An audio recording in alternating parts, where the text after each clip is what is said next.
Powderham Castle in England is the ancestral home of Lord Devon.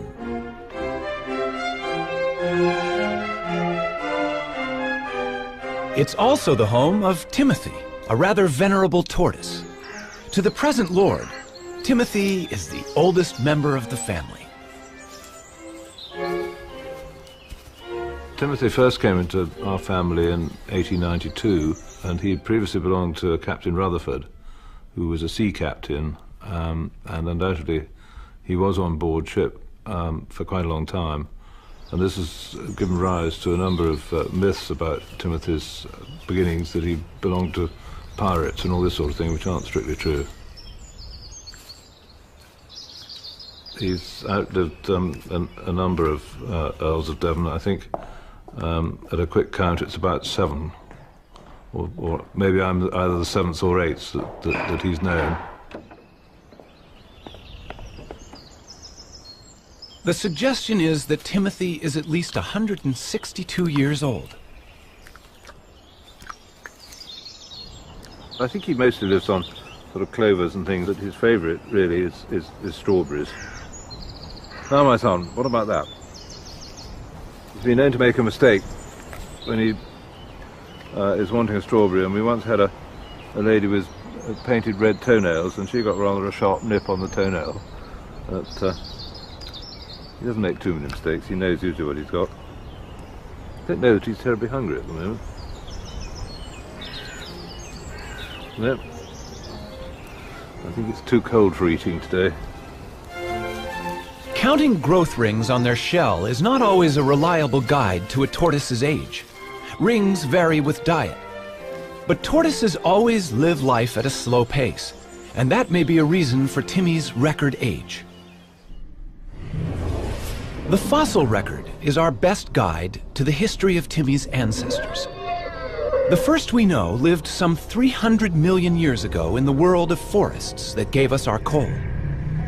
From such primitive reptiles, turtles diverged first, leaving dinosaurs and other reptiles to go their own way. Through the ages, there have been turtles of fantastic size and diversity. They saw snakes emerge 100 million years ago and witnessed the extinction of the dinosaurs. That turtles have survived so long is due to the extraordinary design of the shell that protects their body. The shell has remained virtually unchanged for 200 million years. A thick layer of hardened scale is its first line of defense, but a broad, bony layer, the carapace, provides strength. In other animals, this bone would be ribs. The turtle's backbone is fused to the shell. It's the support under the bridge. The shell of a turtle serves many purposes. On land, it's heavy, restricting movement, but great protection. Underwater, in a streamlined form, the shell allows for graceful swimming with surprising speed.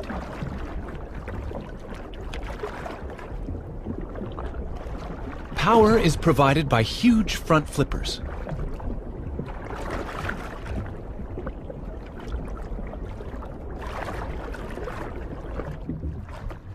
Sea turtles migrate thousands of miles, swimming on the ocean currents. Their hind limbs are mainly used as rudders for steering. Legs have no appeal for these sailors. Sea turtles only emerge onto land to nest, and even then, flippers are sufficient to haul the turtle over a beach.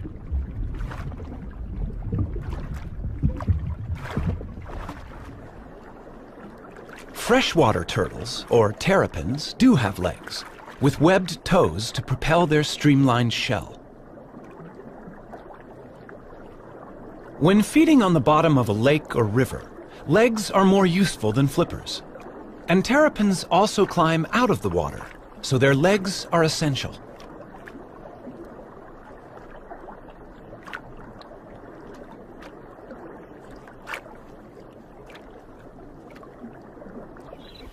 A tortoise, walking on land all the time, needs strong legs, in this case to carry it out of danger. The pancake tortoise also has a flattened shell that's handy for fitting into crevices.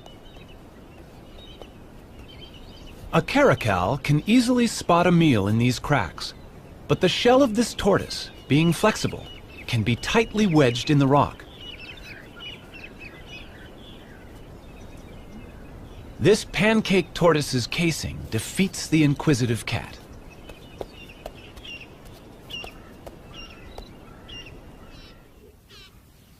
Giant tortoises, and this one on a Galapagos island is among the largest in the world, have no natural predators to hide from, but they need weightlifters' legs to move their enormous shell.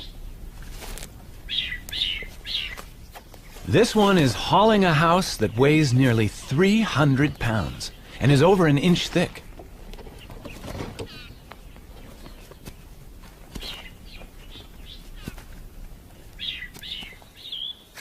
A tiny box turtle leads a far more troubled life in raccoon country, but its domed shell has a cunning device that usually outwits such hunters.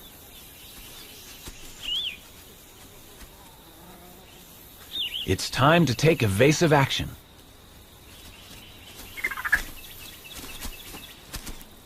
The shell is hinged. The drawbridge comes up, and all of the turtle, head, limbs, and tail, is safe inside its castle.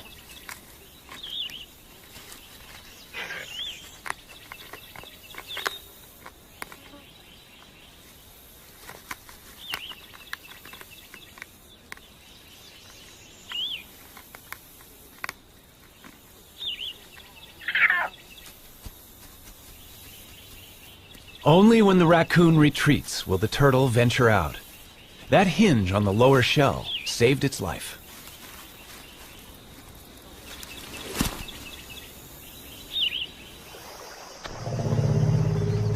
The turtle's shell has survived some huge challenges over millions of years. But sometimes, no matter how good the design, the odds can be against it.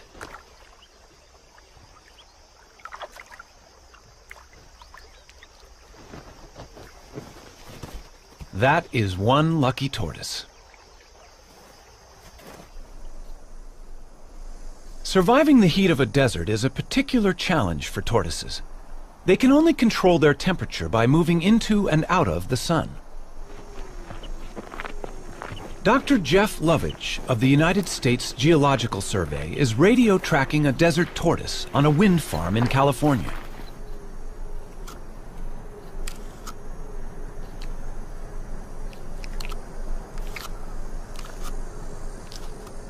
Desert tortoises have recently started to decline, and Jeff wants to find out why. Well, here's one of our females. Hello. It's getting a little warm out here, isn't it? It's only 9 o'clock right now, but it's already hot out here.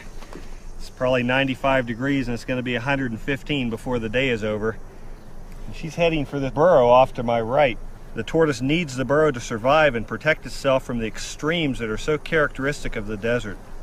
115 degrees. 30 degrees more than even this desert tortoise could survive out in the open. Look at her walking into my shadow. Desert tortoises take advantage of every opportunity they can to become cool in the midday sun. At the other end of the thermometer, extremes of cold present their own challenge. Some turtles in Canada can survive freezing temperatures. Called painted sliders, their frozen bodies are not drawing breath, and their hearts are not beating, and yet they are not dead.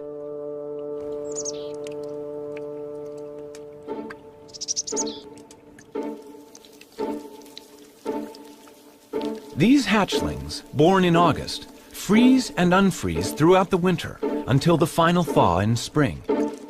How the cells of their body survive this, nobody knows.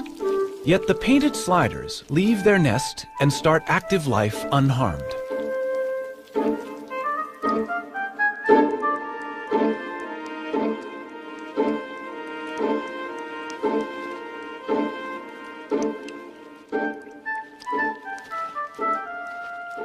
Such marvelous abilities to survive were entirely to the turtle family's advantage, unpeered on the horizon. In the centuries before refrigeration was invented, it was sailors who took advantage of the turtle's special qualities. Since turtles can survive for several months without food, they could be carried aboard as a supply of fresh meat. Killing turtles for their tasty meat is a very ancient practice. Wham! That's a direct hit. It's painless for the turtle, though, because we use a special kind of harpoon point, just enough of it to penetrate his tough layer of shell. That is now known to be nonsense.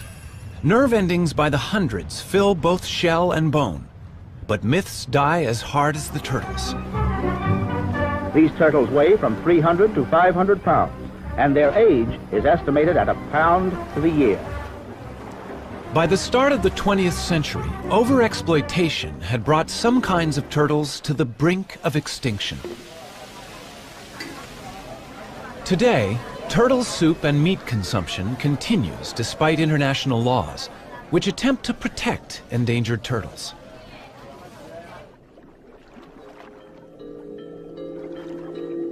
The turtle may well be our defenseless victim, but in the natural world, these successful reptiles have for a long time been quite capable of defending themselves.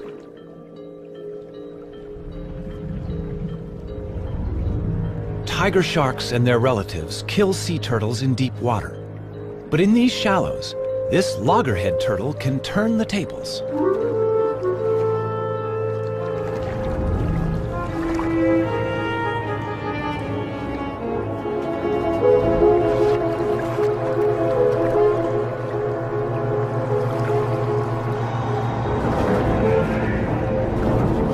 The turtle is biting the shark. It has no teeth, but the sharp serrated plates in its strong jaws can inflict serious injury. In shallow water, the shark's movements are restricted, and it has difficulty fighting back. After a breath of air, the valiant turtle can return to feeding. It can give as good as it gets.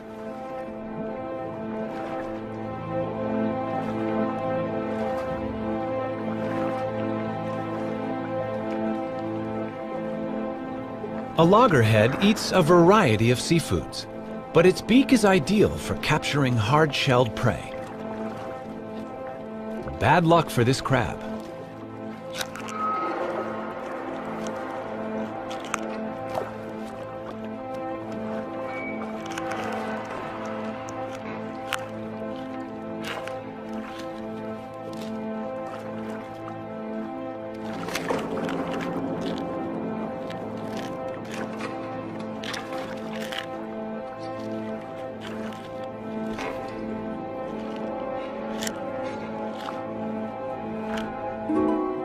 In freshwater, a camouflaged turtle is hunting. This is a mata-mata. It will blend with the fallen leaves and wait for a fish to come within range. Then, it simply sucks them in.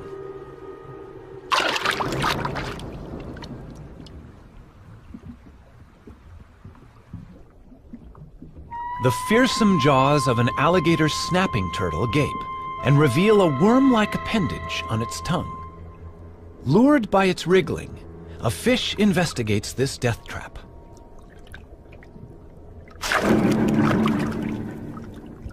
And there are even turtles that hunt together.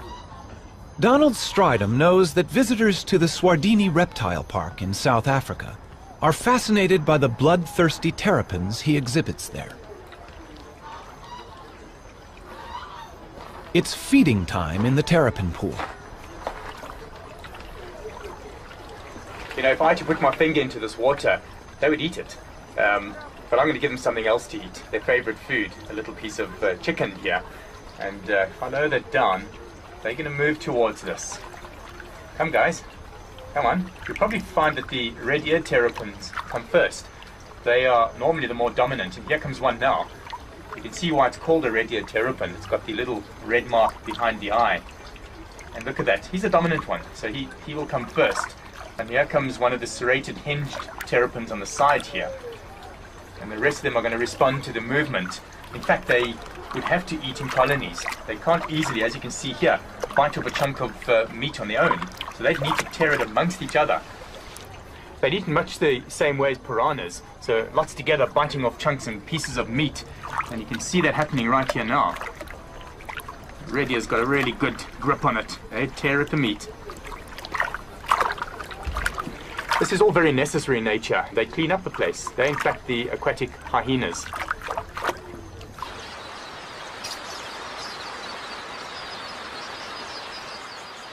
Forget big game watching here.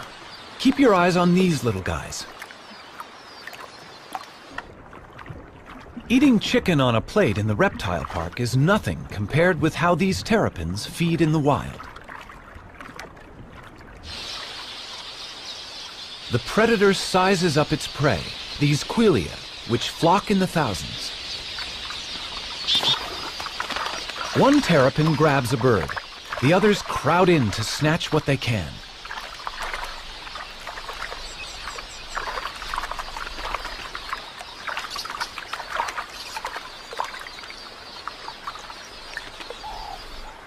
Even birds as big as doves are not safe from the helmeted terrapin's submarine attack.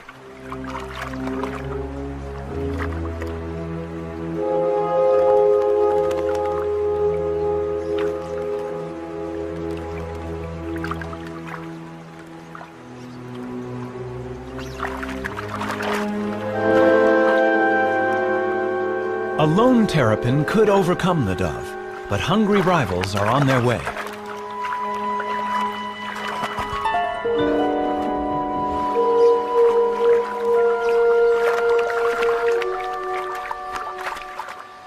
And turtles can be even more competitive when it comes to mating.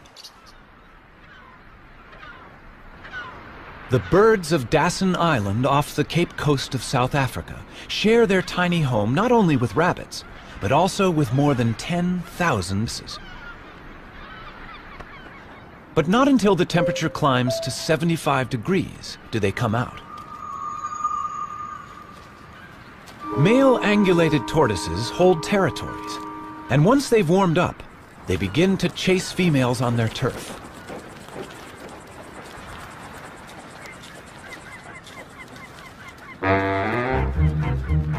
Once he's found one, he won't easily let her go. So far, so good, but he's chased her onto another male's territory, which will upset his plans.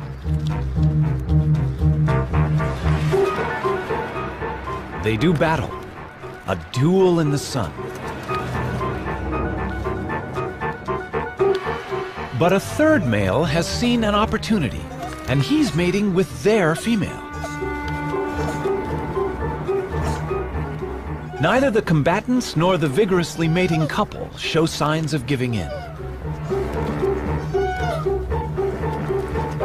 By the time the fight reaches its climax, the mating is also over. The loser may even lose his life. He must right himself, or else fry in the sun.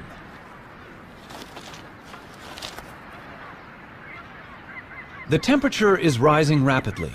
He must get into the shade. But that's hard to find with 10,000 competitors. His answer is to dig in, covering head and limbs and using his shell as a sunshade.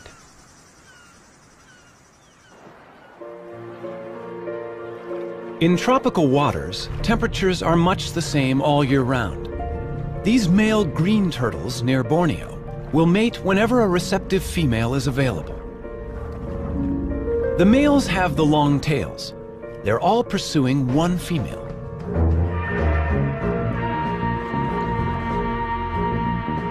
A male succeeds in locking onto her shell and mating with her. Rival males are surprisingly vicious in trying to interrupt his success. These powerful jaws can injure a flipper. And not only the mated male, but other rivals are also getting bitten. But to no effect.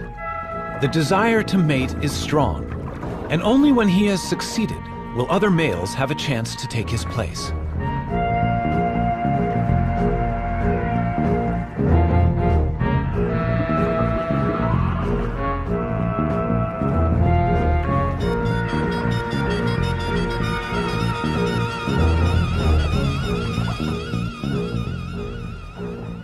In the sea or on land, turtles breed with little problem. But on the unique islands of the Galapagos, a crisis has arisen. At the Charles Darwin Research Station, the fortunes of the famous Galapagos Island tortoises are being carefully monitored. These tortoises are giants, among the largest in the world.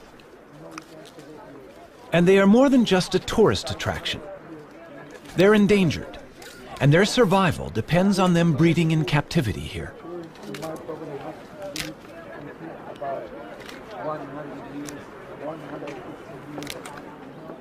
These baby tortoises are the hope for the future.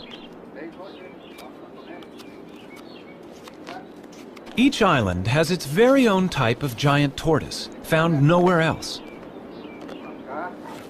And in these pens, babies are being nurtured until they're ready to be taken to their particular island home.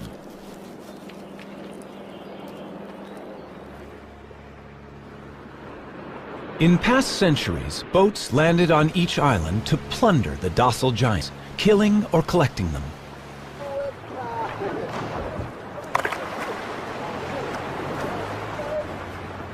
Today's boat is helping to right that wrong, bringing in young tortoises to replace those that were taken.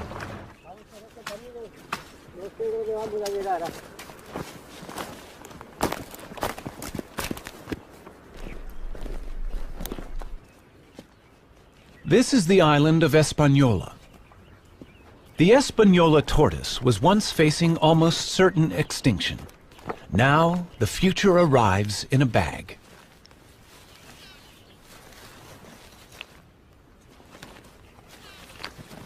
A 1,000 young tortoises have been released like this, all bred from just 15 adults collected in the 1970s.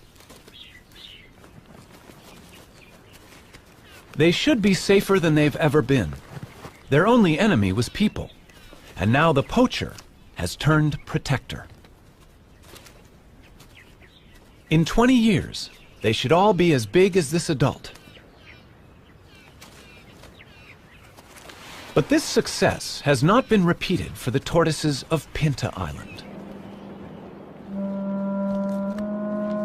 The last remaining resident of Pinta is living out his old age at the Charles Darwin Research Station. They call him Lonesome George. More than 70 years old, he's the last of his species. All the others starved when introduced goats ate the plants of Pinta, and shipborne rats ate the tortoise eggs. Zoos and private collections worldwide have failed to turn up a relative. And even if a mate were found, he could be too old to breed. The Pinta Island tortoise may be the first turtle species to become extinct in the 21st century. The future of many of the world's turtles is a matter of concern. Even the olive Ridley sea turtles, famous for their mass egg-laying on this beach in Costa Rica, are arriving in fewer numbers each season. Randall Arouse is familiar with the spectacular Aribata, as it's called, here at Ostianal. Ever since I was a very young boy, and I was always interested in marine biology. But then one day, it was 1982, I was a second-year biology student. I walked into the school and there was a big sign that said, Aribata, we need volunteers. And I thought, well, I've heard about the Aribatas and the turtle nesting. I should go check it out. Then I came to Ostianal, right here at this spot, and I saw the Aribata happening. And right then it struck me. Like I had to study turtles, and I've been doing turtles ever since. As many as 200,000 turtles might haul out onto this beach on one night. 20 years ago, it would have been 1 million, but this is still one of the biggest Aribatas in the world. The turtles are right now congregating right out there. They're going to congregate in what we call the float, and they'll start coming up after the sun goes down, and probably by midnight or 1 in the morning, we're going to have a very high concentration of turtles nesting here on this beach, and they're not going to finish until sunrise, probably at about 8 or 9 in the morning. So yeah, it's going to be some pretty heavy work all night long.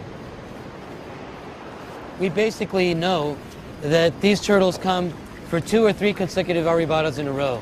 Then they're going to leave, and we won't see the turtle again for another year or another 2 years.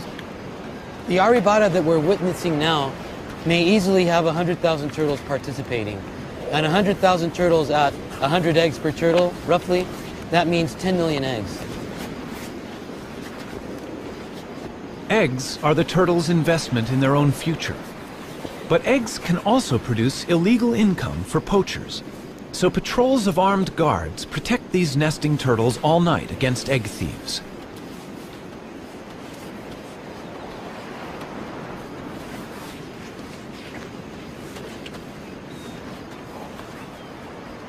This female may have mated with several males offshore. So each of her 60 to 100 fertilized eggs may have a different genetic composition, which is healthy for the future of olive ridley turtles. Randall can also inspect the health of an individual while she's laying. She seems to be unaware of him and in a kind of trance. He examines her gently for signs of disease or injury while she's in this curious, semi-conscious state. Just why she enters this trance is not yet known. The studies carried out on this beach indicate that roughly 8% of all the eggs laid on this beach will actually hatch and turn into little turtles. Now, that does not mean that these little turtles will turn into adults. A wild guess is 1 out of 100.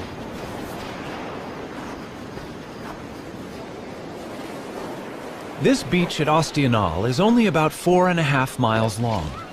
And with turtles still arriving to nest at dawn, there is not much space left, and some inevitably dig up the nests of others.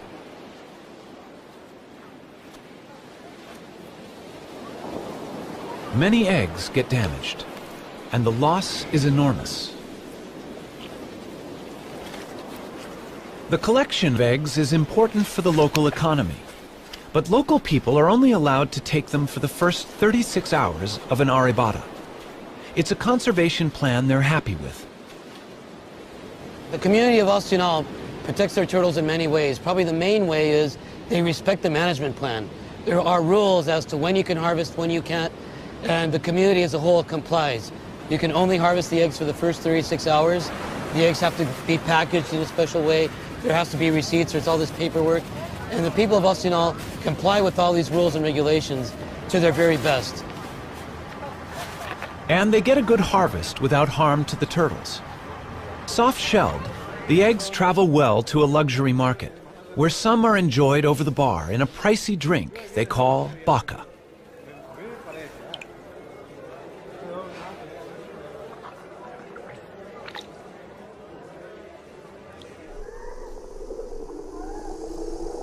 Now that more and more people are living where they do, land turtles such as the California desert tortoise face greater problems.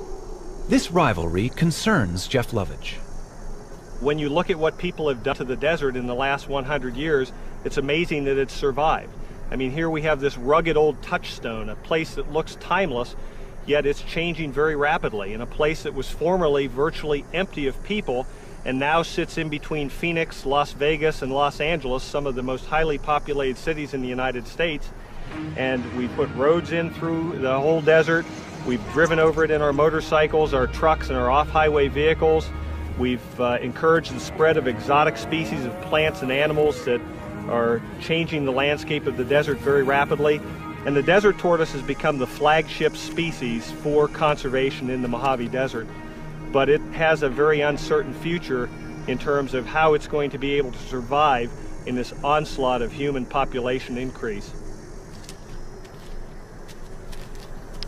Its charm may be a desert tortoise's worst enemy. People like to have one at home.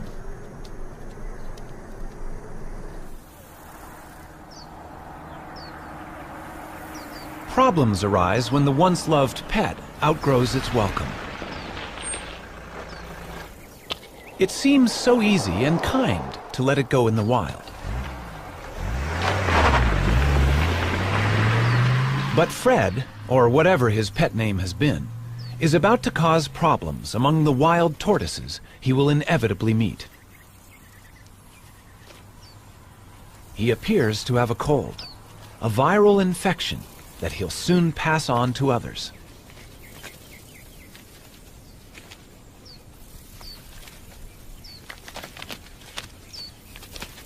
A whole population of desert tortoises may die because one unwanted pet was carelessly released.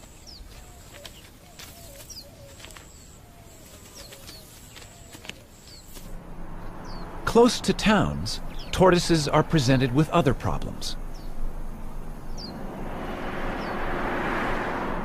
Our roads cross their territories, and they get injured. I have a very injured turtle.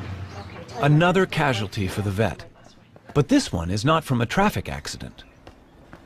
Hi, what do we have here? Oh, let's have a look. Poor thing. Oh, looks like it's been chewed up by a dog or a coyote or some kind of a predator. Okay, this is just like dead skin, dead scales, so this doesn't hurt. This is just like peeling dead skin off. Fiberglass can be used to repair tortoise bodywork. Sometimes I feel like a cook when I'm doing this. Cover up, but we'll cover it up with another layer. And it should do fine. Down there too. Because of the fact that it's clear, we can see through it and see what that tissue looks like in there. So if it ever got to a point where that tissue started looking bad, we'd be able to take this shell patch off and get in there and treat it. All right. Convalescence for that injured turtle is available here with Dan Touchstone of the San Diego Turtle Society. Turtles are able to survive much more severe injuries than a mammal because of their shell and a much slower constitution. Strawberry? Ah, come on, you want it. He also has orphans in his care, unwanted pets. Morning, Puddles. All are pampered here. How you doing, big guy? Breakfast time for you. Yeah, there you go. Puddles, you were about the size of a walnut when we got you. Here you go. I know you're hungry.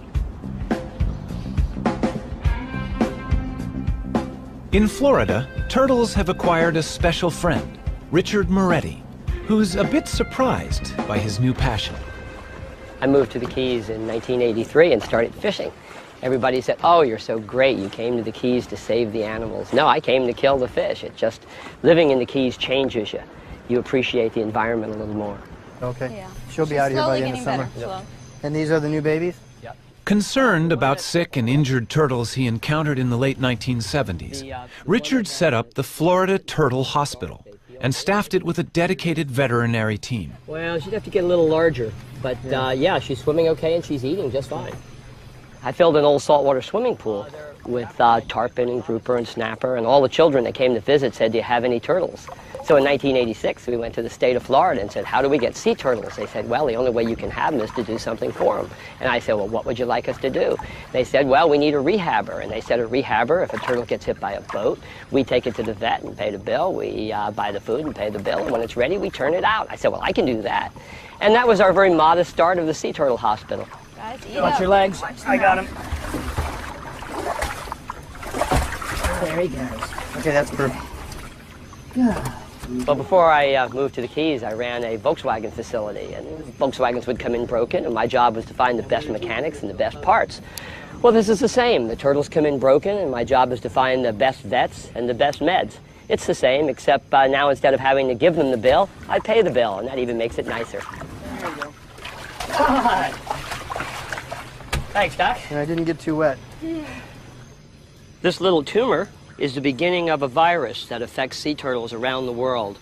This disease started 100 years ago. When we first started seeing it 15 years ago in the Keys, turtles would come in with a singular tumor like this.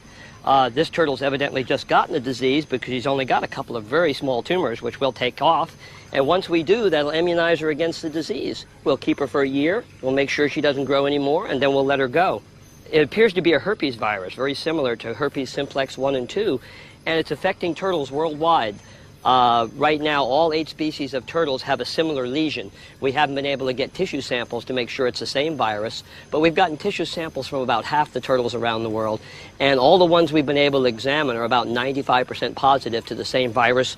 Okay. Okay. Some turtles infected with this herpes virus arrive in a much more advanced stage of the disease. The team intends to do everything they can, but this turtle has been greatly weakened by the growths.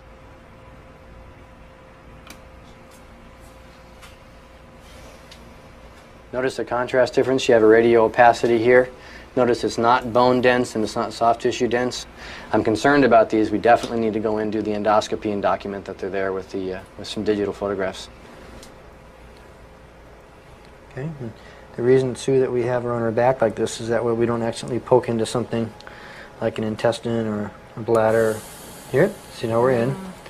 That's got to make her feel so much better. Okay, gang, here we go. I'm going to pass this directly in. There we go. The endoscope does not reveal good news. They can recognize large tumors within her body. In the wild, she may not have lived much longer. We have what we need. Okay, now we need to roll her back over. Okay. Because I need to put a suture in there. Suture in there? Okay. Well, that's not good news for this baby, unfortunately. Easy. They can do nothing for her except ease her pain and put her to sleep.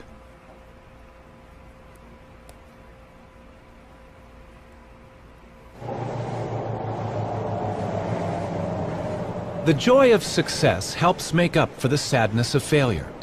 And today, 4 rehabilitated turtles are going home. They look like they're ready. Yeah, after never being out of a tank, they're going to enjoy this big tank called an ocean, huh? All right. Have lots of babies, guys. Are you ready for this? You look ready. You're beating me up already? You got your jewelry? Yes. Okay. You can go. Moments like this reassure Richard Moretti that their work is worthwhile. All right, Guy. Shall we send them in pairs? All right, sounds good to me. All right, they're roommates. They've been roommates. Okay, there they go. Ready? Usually when you see wildlife being worked on, it's usually on a picnic table with a buck knife. But we've built a state-of-the-art facility to give these animals the care they really need. Those little turtles that were just released, when they came in, they had been trapped in roots when they were born, and they struggled to get out, and they were cut all the way to the bones, all over their body from struggling with those roots. It took us 2 years to get them ready, and you saw those were nice, healthy turtles. And the feeling, taking a wild animal that's going to live a lot longer than I will, back out into the ocean and turning it loose for future generations, well, you can see, goosebumps. It's great. Nothing feels better than being able to put something back for the future.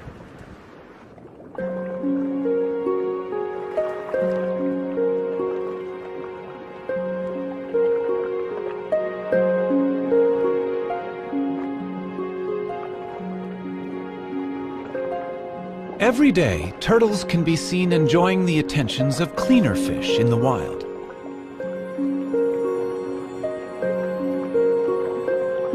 The fish feed on algae, and in doing so, clean the turtle's shell. It's a partnership that's millions of years old.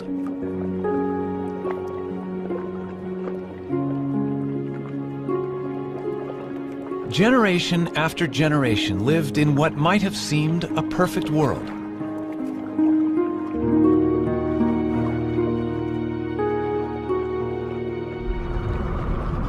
But change is sweeping through the ocean.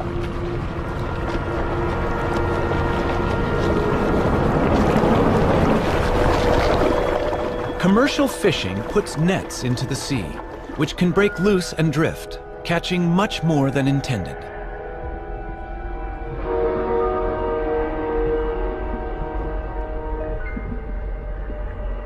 These death traps can also snare and drown frightened turtles. Helplessly bound, they cannot swim to the surface to breathe. Shrimp nets have also taken a toll on turtles. Scientist John Mitchell. In the late 1970s and early 1980s in the southeast region of the United States, we estimated that approximately 40,000 sea turtles were killed incidental to shrimp trawling.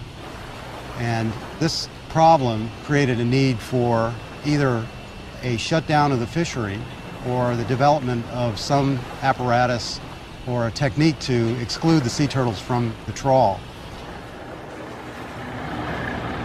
What they developed was TED, a turtle exclusion device. It's tested inside the trawl net of a working fishing boat.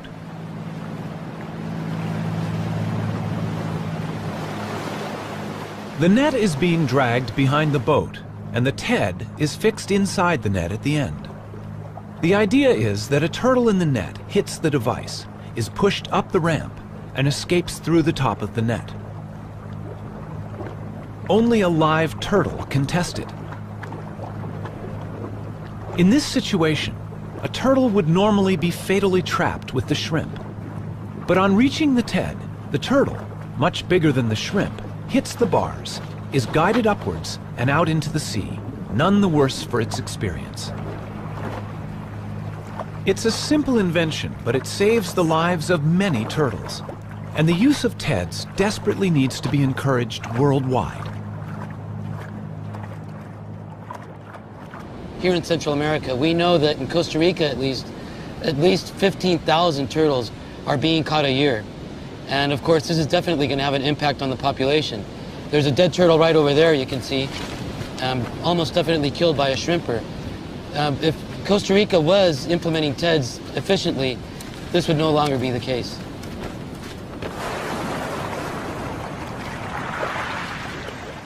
In the sands of this beach at Ostional, the olive ridley turtles have been developing for some 60 days.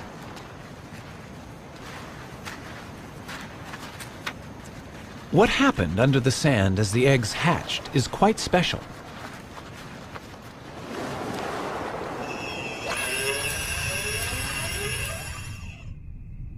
The eggs at the bottom of the nest hatch first. The hatchlings climb to the top of the chamber, and down below, sand fills the space they left. As more hatch, the floor is gradually lifted to just below the surface, and the hatchlings emerge together.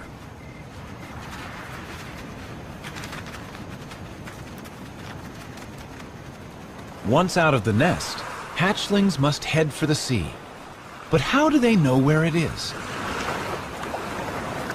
Light is a crucial factor for orientation. The sea is always brighter than the land.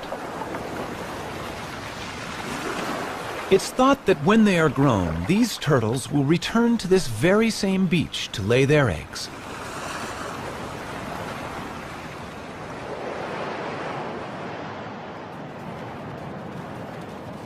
Turtles also hatch in daylight. Most race directly for the ocean, but they can now be seen by predators. Theirs is a lonely and dangerous journey.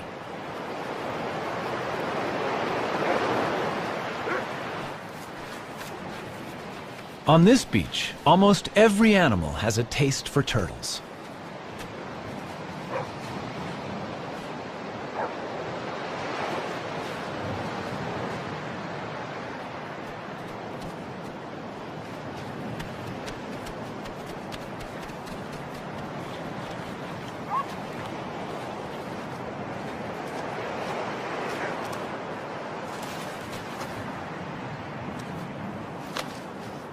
But predators, such as this black vulture, don't always get to eat their fill.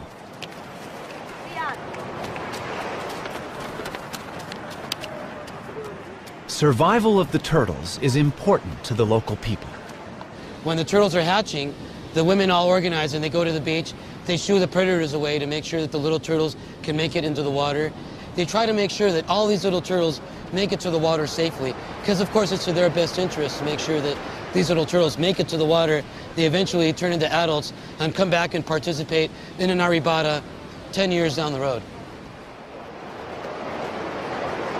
Although some 10,000 hatchlings will survive to become adult turtles, remember 10 million eggs were laid in these sands.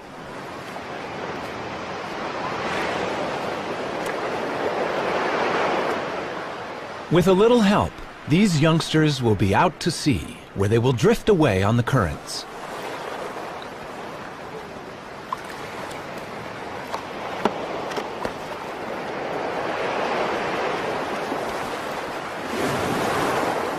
No one knows where they go.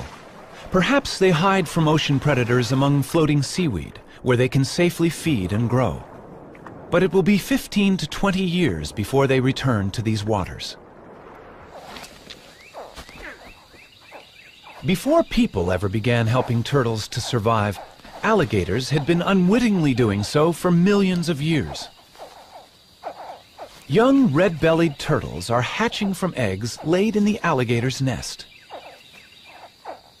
The rotting heap is warm and humid, as good for incubating turtles' eggs as it is for hatching alligators. Both stand to gain.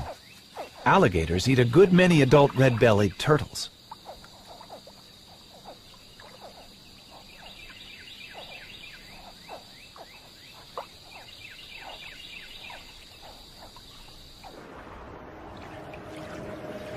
For 200 million years, turtles, with their curious bodies encased in their remarkable shells, have endured all manner of change around them. Today's world is unlike that of long ago. The oceans are threatened by human pollution and greed. Ancient homelands have become deserts. Islands are overrun by vermin. And the future for these reptiles may depend on us. We don't know really what role they play in the overall scheme of things with the ecosystem.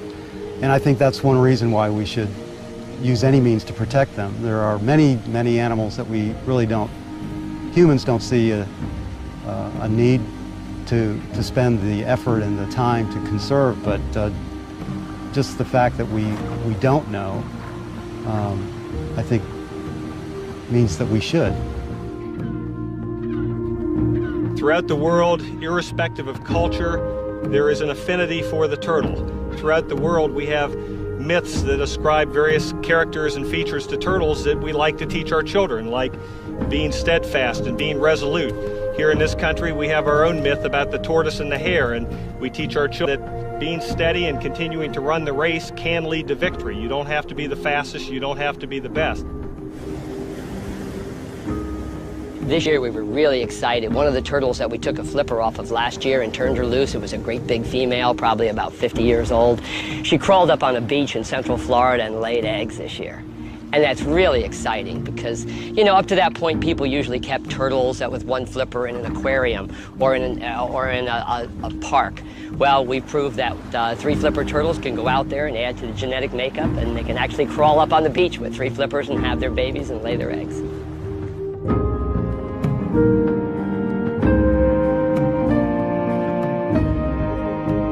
They're 200 million years old. Those are living fossils that we put back in the ocean. And hopefully with a lot of help from our friends that help us work on turtles, we'll see them into the next millennium. But it makes you feel really good. You know, we use so much of our assets and our environment up. It's so nice to put something back for the future.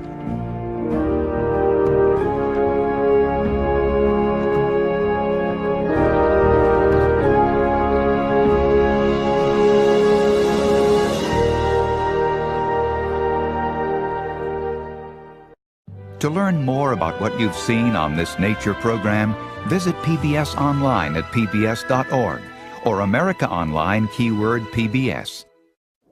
The Reptiles Complete Home Video Set is available for $39.95 plus shipping. To order, call 1-800-336-1917 or write to the address on your screen. They'd eaten much the same way as piranhas, so lots together, biting off chunks and pieces of meat. And you can see that happening right here now. The radio's got a really good grip on it. Morning, Puddles. How you doing, big guy? Breakfast time for you. Yeah, there you go. Puddles, you were about the size of a walnut when we got you. They look like they're ready. Yeah, after never being out of a tank, they're going to enjoy this big tank called an ocean, huh? All right. Have lots of babies, guys. Are you ready for this? You look ready. You're beating me up already? You got your jewelry? Yeah. Okay. You can go.